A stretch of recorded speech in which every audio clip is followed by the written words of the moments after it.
This is Friday, August 24th, 2018. Today we have the honor and privilege to interview for the Veterans History Project Mr. Matt Millenbach. Matt is a U.S. Army veteran who served his country during the Vietnam War.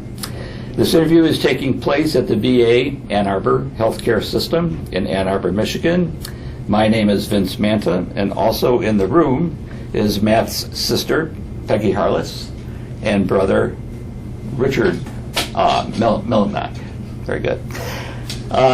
Let's start from the very beginning. First of all, I want to thank you for coming in, Matt, today, yeah, thanks, man. Sharing your story with us. We'll start from the very beginning. Where were you born and raised? I was born in Detroit, Michigan, and then my folks lived on the east side of Detroit, and that's where I was raised. Okay, great. And tell me a little bit about your family, what your parents do, and father. My parents, my mother was born in Canada. She and her family immigrated here in the 1920s. And my dad is a longtime Detroit resident. His family goes back, if you track it back far enough, it goes back into the 1700s. I'm the oldest of 9 kids. My parents were staunch Catholics, and so we have 9 kids, and we had a very good family. We all get along. We still get along. We get together every now and again, and all the kids are still alive. And everybody's still alive and around. Yeah, that's wonderful. And doing well. So that's I had a great childhood, and I thought a great upbringing by my folks. Yeah. And where are you in the chain of the 9 children? I'm the oldest. You are the oldest. Yes. Okay. Very good. So, born and raised in Detroit. Yes. And where'd you go to school? I went to a high school called Austin Catholic Prep School, and it doesn't exist anymore. It was run by the Augustinian Fathers. And then right after high school, I went to the University of Detroit for a couple of years. I did not do well there, and which is what led to me joining the Army when I was 20 years old. Oh, okay. I eventually did okay at college, but at the time it just wasn't the right place. The Jesuit school, isn't it? Yeah. Okay. So, well, let me tell you the story of why I joined the Army. I think it's important. Sure. At the time, we had this thing going on in the country called the draft, and the way it worked in the early 60s was that most people that were being drafted, these were men now, of course, women weren't being drafted at the time. In the early 60s, the practical draft age was around 23. So what would happen is a young guy would graduate from high school and could go to college or could go into the workforce. But then at about 23 years old, you would be faced with being drafted and being called up. So I had just turned 20, and I got to thinking, I can wait around here for 3 years. I had a job down at the Detroit News, and I thought, well, rather than wait for 3 years to be drafted, why don't I just go in now, and by the time I'm 23, I'll be done with my military service. So they had, the choices of Army, Marines, Navy, and Air Force, and at the time the Army had a 3-year enlistment option, the other 3 had a 4-year deal. And the other thing the Army had going for themselves was that you could pick the place you wanted to go. So I thought, well, between the two, that was really the better choice. Sure. So that's what I did. And the place I selected to go was to go to Germany, because the chances of me actually getting in kind of an overseas trip, it's not like my parents were not poor, but they weren't going to send me over to Heidelberg to study for 2 years or anything like that. Okay.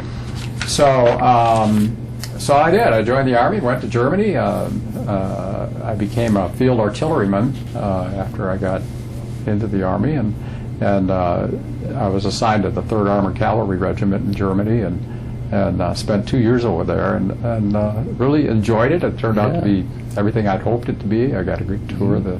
Now, were you single at the time? Oh yeah.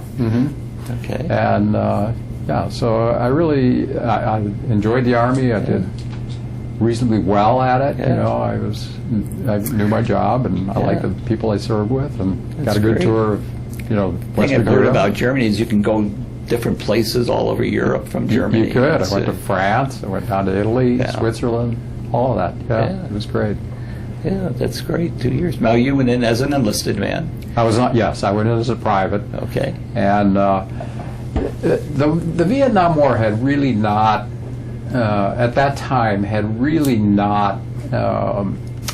It was going on. You know, we had advisors over there, and some tens of thousands of troops. But the big shows for the Army at that time were in Korea and in West Germany.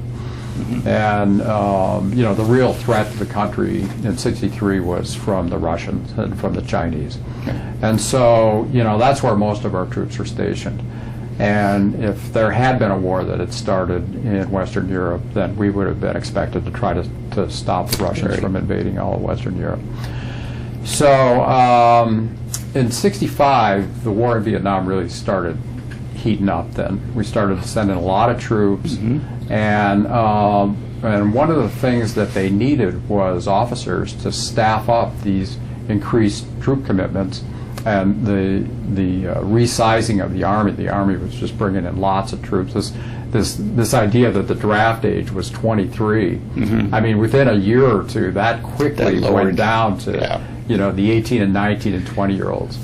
Right. So they needed officers, and one day I got a call from our battery commander, Captain Sam Toomey was his name, and he asked me and another fellow from our firing battery whether we would be interested in going to officer candidate school. And the other guy, he was a good friend of mine, and his family owned a restaurant in California, and he needed to put his 2 years in and get out. Go back. Yeah, and so he declined the captain's offer to apply for OCS. OCS, yeah. And I don't know. I guess I just looked at it a different way. I thought it was a good opportunity, you know, to gain a commission in the Army, and I guess I didn't know what to think about going to Vietnam at the time. And in fact, in retrospect, I still don't know what to think about it. Any thoughts about peaceful protesting or anything like that? Or? No, you know, the notion of, at least for me, the notion of the country somehow being in the wrong in Vietnam was not something that really resonated with me at the time. And in fact, it still doesn't. There are, to me, there were substantial reasons for us to be there. You know, the communists, I mean, all we had to do is look at our own situation in Germany. They were right there. They would have been quite happy to take over any part of the world that they could. And so this notion of the domino theory, which I know is thoroughly ridiculed anymore, was not this obscure, crazy idea. People really thought that was a problem, and I did at the time, and potentially could have been. So there was that going on. And then the other part of it was that, you know, I mean, this was a country, South Vietnam, that we had helped put together, and that for... Attention, attention. A fire alarm has been activated in the following area. Let me shut this off. Building 2. All... Where'd you go to OCS? Fort Sill. Fort Sill? Oklahoma. That's where they do the artillery training. And, All right. 90 days? It was 180. 180? 180. Oh, yeah, wow. 6 months. Okay, well. Yeah. During the summer. Yeah. Ooh, hot. Yeah, it was terrible. yeah. All right. Yeah. Very good. So we're talking about Vietnam. And, yeah, are we back on record now? Or? We're on record. Okay. Yeah, we're recording here. Okay. So so the other part of it was, I think, that you know, we had made this commitment to this little country, and you know, it just felt like we had a lot of commitments out in the world at the time, which I've always thought the United States should honor, you know, and felt like that we should try to do what we could for these people, to try to have them have a stable, independent country that they could see their way into a solid democracy. Now, a lot of that didn't turn out to happen. You know, I mean, we know that in retrospect, and it's unfortunate. You know, there's a lot of reasons and a lot of theories, and you know, I guess the downside of it is, the troubling part of it is that you know, there was a lot of things not told to the American people at the time, and I personally find that the most disappointing part of the whole thing. You know, if we had known some of the stuff we knew back in the leadership of the country knew back in 1965, I think a lot of us would have had a different view about the whole thing, how the whole thing was being taken care of. But anyway, in '65, well, this was now in '66, right? These people are talking to me about becoming an officer. You know, it seemed like it was the appropriate thing for me to do. I had the skills and kind of the enthusiasm for the whole thing, and so I went to OCS at Fort Sill, Oklahoma, and became an artillery officer. Commissioned second lieutenant. I was second lieutenant. Gold bars. Yeah, gold bars. I was assigned to Fort Hood, Texas, with the 2nd Armored Division, and which was much like the 3rd Armored Cav. It was these were heavy armor outfits, and we had self-propelled 155 howitzers. And the 2nd Armored Division was not as staffed and ready for combat as the 3rd Armored Cav was. I mean, that unit in Germany was fully staffed and ready to go. The 2nd Armored was sort of a skeleton unit. We had all the equipment, but we didn't have nearly the number of men we needed to really staff it up. So then what happened was that it would have been in late '66, they decided to change the mission of our brigade within the 2nd Armored Division. I can't remember the number of the brigade, but to become a training brigade, and then eventually it was converted from an armored brigade to a light infantry brigade. So what they did is they brought in a class of new enlisted men, and we actually put them through a basic training. We had to get trained ourselves first to how to do this training, and then we put them through basic training, and then their AIT, or Advanced Individual Training, to become, in our case, it was artillerymen. And so we formed that unit. This is the 1st Battalion, 14th Artillery. We formed that unit from scratch, really, starting in early, probably would have been late '66 or early '67, and formed up into a combat-ready artillery battalion by the time we went to Vietnam in October of 1967. So I was the executive officer of Bravo Battery. And I was the training officer, so that's what I did. And it was interesting. Texas is a different kind of a place in the United States, as far as I'm concerned. I have friends that live down there still, but you know. Don't mess with Texas. Anyway, so that's basically how eventually we were assigned to they put us on ships and sent us over, and that's how we fly over. They cruised over. All right. They changed it. We went from 155 self-propelled howitzers to 105 towed. It's a little lighter. Air mobile. It's quite a different operation than what I've been used to. Right. Now, you were also a CEO of a battery, weren't you? I was the executive officer. Yeah. Very good. Do you remember any of your buddies that you served with? Be in touch with any of them? Yeah. You have reunions or anything like that? We don't have reunions of the units I was in. I do have my best friend from the Army is a fellow by the name of George Consuegra. And George is interesting. His family's from Cuba. They're Cuban refugees. They live in Atlanta.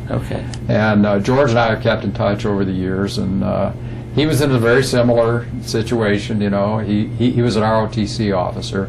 And he was he became a forward observer after he first got over there, and like I did. And then he became an executive officer of one of the heavy artillery outfits, a big 8-inch fire and battery over there.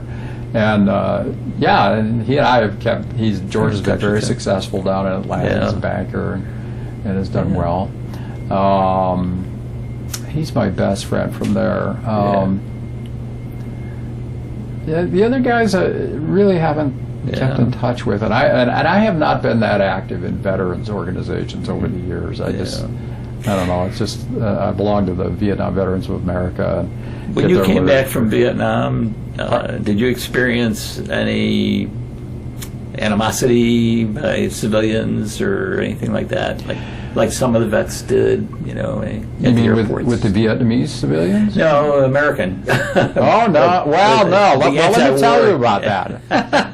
No, I did not. You know, there's a lot of guys that felt like they were badly treated when they came back to the United States, and I was not. My family was extremely supportive of me and my brother and anybody that they knew. My brother-in-law, who since passed away, was a Marine in Vietnam, and I felt like we were treated very well by our families and friends, and very respected for what we'd done. And so we had that going for us. And then, you know, I went to college. I eventually went to college after I was out of the Army. And, well, there were a couple things about it. First of all, I didn't go around telling everybody that I was a Vietnam vet, right? I was there to go to college. Right. And one of the things I did find irritating about the anti-war movement, other than I thought that it was damaging the war effort, was that I was trying to go to college on the GI Bill, and so, you know, I know it wasn't my own money, but it was the only money I was going to get. Yeah. And I only had a certain amount of time to do this. You know, I'd gotten out of the Army at 24 and started college at 25. And I met my wife while I was in college, and we'd gotten married. So that, you know, I was on this time frame that I had to get through, and I really liked what I was doing. I studied forestry, and I really loved it. Oh, okay. And it provided a great career for me. But in the meantime, while I'm at school taking this seriously, I actually ended up graduating with high honors, right? I took this very seriously, wanted to get done as quick as I can and get on with my life. Here is this whole group of other people there on the campus doing everything they can to disrupt that. Right. And I took that pretty serious, pretty personally, you know, because I'm trying to get to class. I'm trying to be successful and start get my life going here. Yeah. And here are these other people who knows how they were being funded, probably by their parents or something. Yeah. They're running around the campus the whole time, trying to make me not able to do that. Right. And I really resented that. Sure. And I got the point that they thought the war was wrong, and maybe they didn't want to serve, and all this kind of thing. I understand that, and I don't really personally have any antagonism toward any anti-war protesters and such. But at the time, it really irritated me. Yeah, I can understand that. To tell you the truth. Yeah, definitely. I've interviewed some Vietnam vets that did experience, you know, I know, baby killer, spitting, and things like that at the airports when they came back. Stuff like that. Just terrible. Yeah. Terrible situation. Yeah. When you were in Vietnam, did you have any action, any battles that you were actually in, or was it artillery support? Well, yeah. When I first got there, I was assigned to be a forward observer with Echo Company, 1st Battalion, 6th Infantry. This is the same battalion that Norman Schwarzkopf later became the battalion commander of. And you know, being a forward observer it's better than being a rifleman. You know, you're not. It can be very dangerous. You know, because you are going to be right there where the fire is happening. Yeah. So, but most of the time you're with the company commander, and in an infantry company, he's the safest guy, right? I mean, you've got all these other guys all around you, you know, and you're kind of directing traffic whenever the firing starts, and so you're usually in a good spot. Yeah. But it's not totally safe. And then for the forward observer, then, you know, when the firing does start, you got to go moving. Yeah. So. But the company I was with, most of the time, was not in combat. I mean, you're out there, you're pounding around, They had these little firefights, and you've done enough of these interviews to know how this works. The firefight starts with just a few shots, then the whole organization just opens up. There's this just crescendo of firepower going everywhere. It's a madhouse. People yelling, screaming, and within 5 minutes, it's all over. You're done. So what in the heck was that all about? And maybe a few guys have been wounded or something, or killed, maybe. But it's not like you're a World War I soldier, say, going up over this trench and half your unit's down within 5 minutes. It's or not even like World War II, for that matter. World War II, It's same just thing. little It was not like skirmishes. that. Well, the first big battle I was actually in was in it was December the 3rd of 1967, and we were up on a hilltop, and down south of us was a district headquarters called Bin San, and Bin San lies south of Chu Lai, which was where our fire base was, and Quang Nai was the next big city down the way. And Bin San was attacked by a mainline VC outfit, and the district headquarters was overrun. So we had to go down to relieve them at night, and we could not get down that highway. Every time we were on, they put us on armored personnel carriers, and every time we would try to move, they would have us pinned down, and so we'd have to stop. So we didn't get in there till the next morning, and then we went out and spread out and tried to find them, and then they located us then in the town of Bin San for a couple of weeks, and we would get mortared and shoot back and all this kind of thing. And I had all these little artillery concentrations plotted around the town that I'd call in. So that was really the first big battle I was in. The next one was just before Christmas of 1967, where we got caught in a minefield, and that was tough. I mean, we lost a lot of guys in that. And if you've ever been in a minefield, it's terrible because these bombs are just going off all around you, and guys are just being cut down, and there's nothing you can do about it. I mean, you're just trapped in there until you finally work your way out. So that was really a tough one. And then, other than that, there were just these little firefights, which were almost comical in a way, the way some of them turned out. Just the 2 or 3 shots, and then bam, the whole place would open up. Were some of them at night, during nighttime? Yeah, most of those. Almost all of those were at night. The minefield incident was during the day, but all the rest of them were at night. Then the next big one was the Tet Offensive. And let me take a drink and I'll tell you the story. Sure. It's more funny than anything. End of January. January 30th. I was assigned to. What happened was the 198th Light Infantry Brigade went over with 3 battalions of infantry and 1 battalion of artillery. In January of 1968, they brought in another battalion of infantry. So what they did is they split up the 14th Artillery. The 14th Artillery had 18 105 howitzers, 3 batteries, 6 guns each. They split it up into 4 batteries, so they formed this new battery called Delta Battery. And it was a 4-gun battery. We had about 60 guys. And I was the executive officer of that. I was taken out of the field as a forward observer and became the executive officer, which I was very happy about. I mean, a lot better job. And then within a week of that came the Tet Offensive. Well, they had a ceasefire that was supposed to be going on, and it was payday. So I had been sent back to our base camp at Chu Lai. The fire battery was out on a hilltop, probably about 10 miles from Chu Lai. So I went back on a helicopter to pick up the pay and take it back to the troops. And the night the Tet Offensive started, I was out with a couple of my friends who were doing the same thing from other batteries. And we were just out at some of the different officers' clubs at Chu Lai, having a drink and whatever.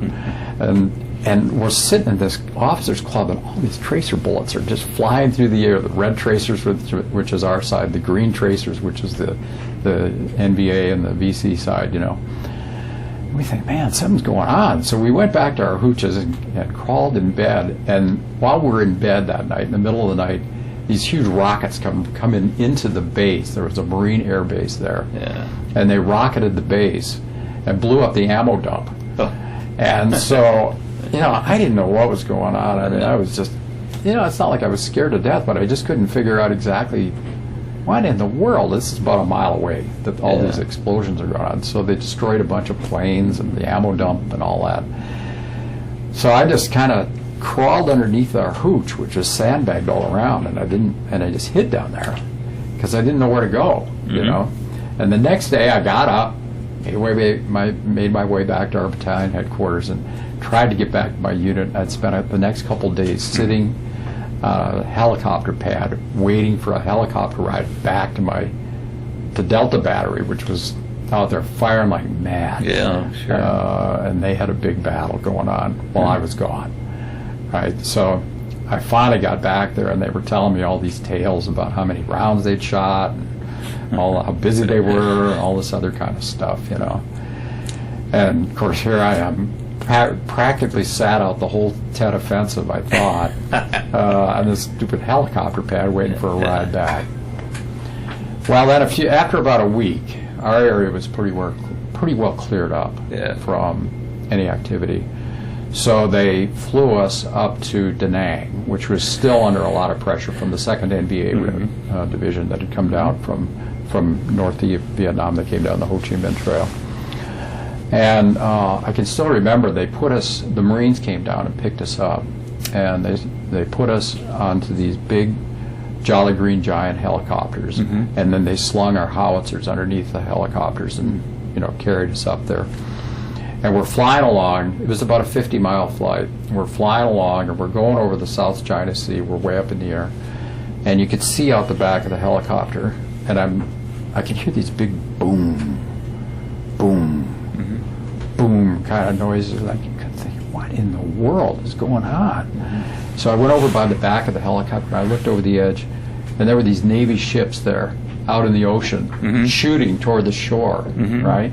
And you could see where the rounds were landing. It was like this little village or something down there. It was just completely smoke and stuff. And I thought, oh man, this is going to be bad. This is looks like where we're going. And you know what? It was. And they brought us down. They landed us between, you know, where the NVA was hunkered down there, and you could see Da Nang over here, and we were right in the middle of them. And it was a place called China Beach. Yeah. And so they landed us at China Beach, and we sat up there, and we had, you know, Army and Marine artillery, and we had Army and Marine soldiers infantry out in front. And then we'd have the Navy ships, we had Air Force and Marine bombers, and we had our own artillery. And the way it would go is our artillery would shoot, and then the Navy ships would shoot, and then the bombers would come in and drop their bombs. And the poor grunts out there were just, they were just pinned down. It was bad. It was, in fact, one of the fellows that I had gone to OCS with, Bob Burns, was killed there that day while we were firing support for him. And that was really tough. Bob was, he was this real nice, real athletic guy. He could do more pull-ups than anybody in our training battery. Yeah. And you know, he was there 1 minute you could hear him on the radio calling in, and then the next minute he was gone. And it was really just really disheartening when that kind of thing happens. You know. Imagine. Yeah. So anyway, the NBA finally left. I mean, you know, we had them, and they weren't going to get in. Yeah. And that was kind of it. And that was kind of it. I mean, you know, that was the Tet, for me. That was the Tet Offensive. You know, dwindled away, and it was off. We tried to find them and never could. So did you, when you finished your tour in Vietnam, did you get your discharge then? Yes. Okay. Honorable discharge. Yeah, I got out in August of 1968. I ended up doing a 10-month tour. Right.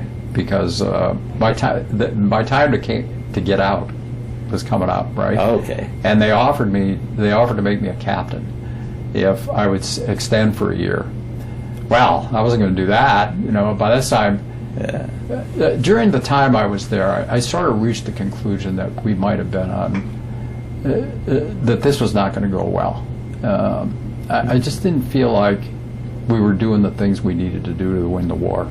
You know, when I got over there in October of 1967, you know, you could just see how our troops were set up and what we were doing. And I remember the infantry battalion commander I was working for looking in the mountains. There were these big scary mountains out there. And he said, you know, a year from now we're going to be the other side of those mountains, pushing these guys back into Laos. And I thought, oh yeah, okay, that makes sense. You know, that's what we should be doing. That's how a successful war operation, I guess, would go. Yeah. Right? Well, a year later, almost, we're still in the same spot. I mean, the exact same spot. I could still sit there at the exact same place he said that and hear him saying that. I thought to myself, we're just not doing what we need to be doing. This just isn't working, you know. And here in the meantime, we'd had the Tet Offensive. We'd had the next big offensive in May. Yeah. You know, and you know, I just thought, God, we got to. Well, they say it was a war with your hands tied behind your back, or at least one hand tied behind your back, or limited to what you could do. Yeah. Right. Yeah. And well. Anyway.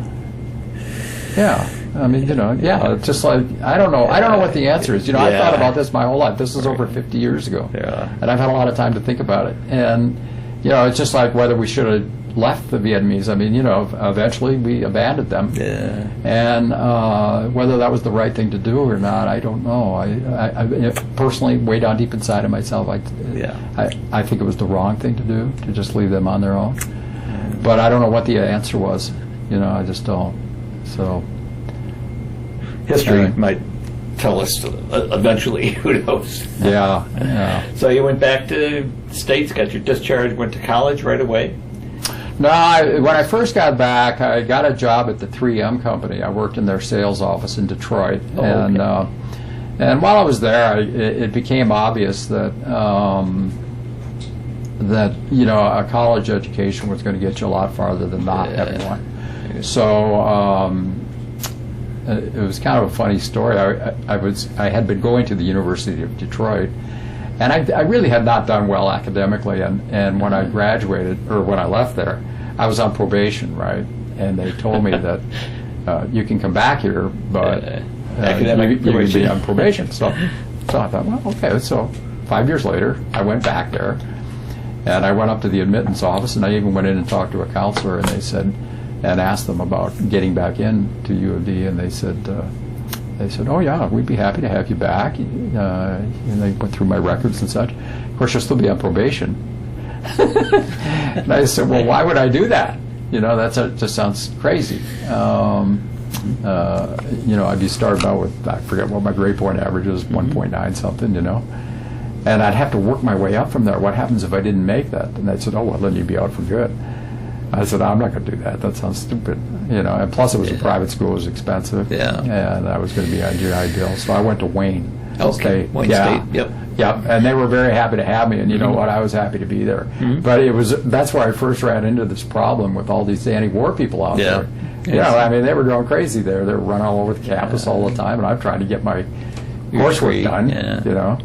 So you got your degree in forestry then? Yeah. Well, I was just in general business at the time. So, but then I went up to Michigan State a year later and went into forestry. Gotcha. So, yeah. All right, very good. Well, let's talk a little about your personal life. You said you met your wife in college. Yeah. My wife was a lookout in a lookout tower in Montana, and the first summer that I was at Michigan State, I got a job on the fire crew out there. So I went out there. I rode my motorcycle all the way from Michigan to Montana. Yeah, and that was quite a ride. I hit a bird on the way out there, and that was almost the end of it. I was probably more danger from that bird than anything that happened to me in Vietnam. Easy. But anyway, I met her out there, and we just really hit it off immediately. And the next summer we got married, which was really a nice situation because then I could actually stay up in the lookout tower. Yeah. And you know, I'd ride my motorcycle up there every night and then ride it back down the next day. And then you know, I graduated from college, and she had graduated from college a year before me, and so we ended up having 3 children, and they each have their own families and children. I've got 6 grandchildren now. Grandchildren? How many grandchildren do you have? Yeah, 6. 6 grandchildren. Yeah. Very good. So yeah, things turned out fine. Forestry was a good career, and you know, things have gone fine for me. I really value my time in the Army. Yeah. You know, it's not the thing I wanted to make my career out of. I think I was okay at it. I was competent at what I did. Mm-hmm. But the Vietnam War really soured me on the whole idea. You know, I mean, and I don't want to talk about this too much because it's hard. I decided to not spend my whole time focusing on my service, and I've tried to live my life looking forward rather than backwards. But I came away with, you know, the whole thing, and I don't know how to put this exactly.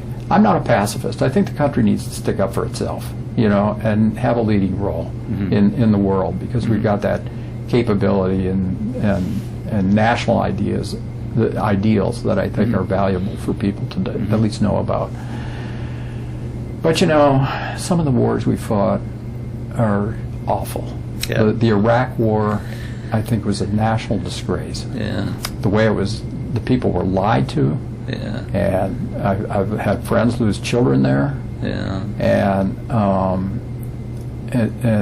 I've become almost an anti-war person because of my service in Vietnam, and that not a clear objective of what we were trying to do, and all these people lost. I mean, if you go to the Vietnam Veterans Memorial Wall, Seen it. and you look at the names up there, Yep. there are almost as many names there of men that were killed after I left in 1968. This is at the height of the war, as before I went in. Mm-hmm. And I mean, you know, I voted for Richard Nixon in 1968 because he had this plan to end the war, and the war went on for years after that. And to see these wars continue on and on, Yeah. it's made me feel really. I have a cousin that was killed in Afghanistan, and it's made me feel really like, you know, the country leaves our young people down when they can't clearly identify what these wars are all about. What is the objective? Yeah. You know. So, you know, I'm proud of my service. You know, I think I did my job as best I could. I tried to be a good soldier and, you know, hold my end of things up. But I do worry that sometimes that, you know, a lot of our veterans haven't been treated fairly. Yeah. So we're just about ready to wrap up, and I did want to ask you the important question about what are you most proud of in your life so far? Raising my family. Okay. Yeah. You know, I'm glad I was given a chance to. I mean, this didn't happen for everybody. I mean, there were people killed, obviously, and people badly injured, and people that you see them now, and the homeless people and stuff, homeless veterans that haven't been able to put their lives together. And you know, I felt like I was really given a lot. My family was there for me when I got back. The country was there for me personally. I mean, I got my GI Bill education. I had a time when I had a job in Washington, D.C., and I had to buy a house, and they guaranteed my loan, which I couldn't have otherwise afforded. Can't beat that. I've even got these hearing aids that they give to me. You know, and so I'm just happy that I've been given an opportunity to have a good life, and a lot of that is due to, you know, my service and the people I knew, and helped me out while I was coming up, growing up, and being a young guy. Very good. Very good. It was a pleasure interviewing you, Matt. Thank you. Well, thanks for doing this. My pleasure. This is great. I always learn a lot from it. Yeah.